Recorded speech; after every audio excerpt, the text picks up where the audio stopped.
در مرکز ناحیه به نام شمس‌الدین شاهین شهرک شروع بود ماه ایون در این قطعه دهه خیرکاران رفته‌های ماشین‌های بارکش یگان لحظه قطع نمی‌گردد. این موضع راه سیلگذر بوده، اینجا ذخیره سنگ و شغل بسیار است. از همین جا سنگ و شغل همچون مسئله ساختمانی برای ساختمان راه بین المللی کشانیده می شود.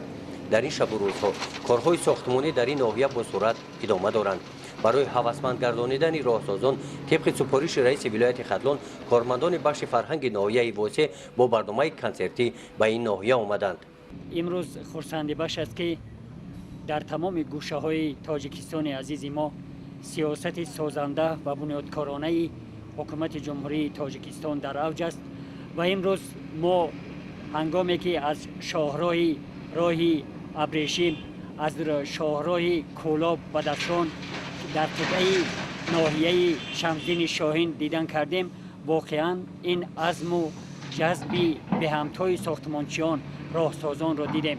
به این خاطر در دایره خدمت رسانی های فرهنگی به مردم بنیادکار و سازنده گروه صنعتکاران ناحیه واسه تصمیم گرفتند که برای راهسازان یک برنامه بسیار زیبای فرهنگی نمایش دهند و به این خاطر یک گروه راهمیشگران و حافظان در این بیگاهی برای اهل راهسازان با برنامه کنسرتی برآمد کرده ایستادند و من گمان میکنم که چنین خدمت رسانی های فرهنگی با اهل مهنتی امکان میدهد که روحیه مهنتی آنها باز هم بلندتر شود و با جذب بیشتر کارهای سازندگی آنها تاثیر مفید رساند.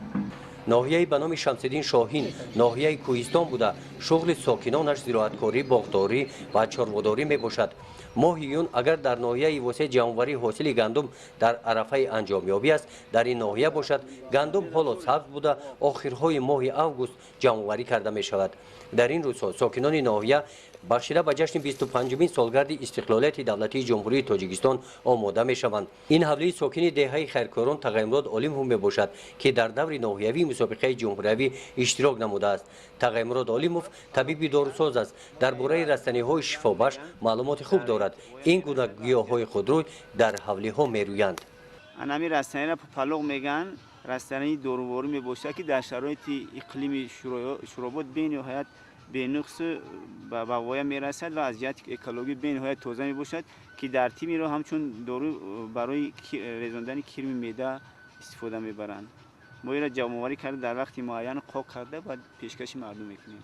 طبیب داروساز قطعه زمین نزد حولیگش را عاقلانه استفاده نموده است.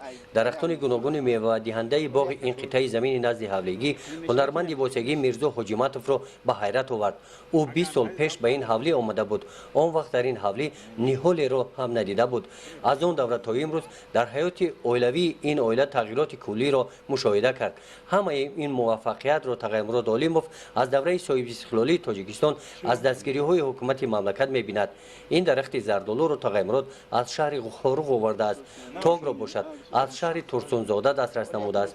قسم زیادی نیال های باغ را سیب تشکیل میدهند. در این باغ گیلاس هم هست. گیلاس حاصلش پخته رسیده است. در شرایط شرابات در بلندی مثال 2-2.5 متر از سطح بر این بعضی امی رسانی های مثال این به مانند گیلاس سیب به نهایت زردالو به نقص خیلی تازه به وای میرسند.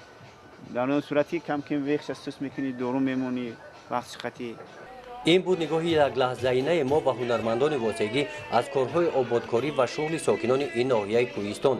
برنامه کنسرتی هنرمندان شعبه فرهنگ ناحیه واسه نزد حولی مؤسسه تحصیلات میانه عمومی رقم 2 که در دهه خیرکاران واقع است ساعت 18 آغاز یافت.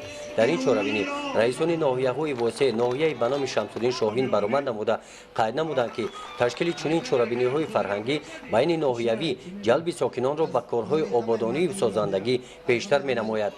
هنرمندان ناحیه واسه با برنامه کنسرتی خاطر ساختمانچیان و ساکنان ناحیه را با رقص و سرودهای دلنشین شاد نمودند. گزارش خواجه نظریف خدای نظر ظهوروف از ناحیه به نام شمس‌الدین شاهین برای برنامه اطلاعاتی نوید.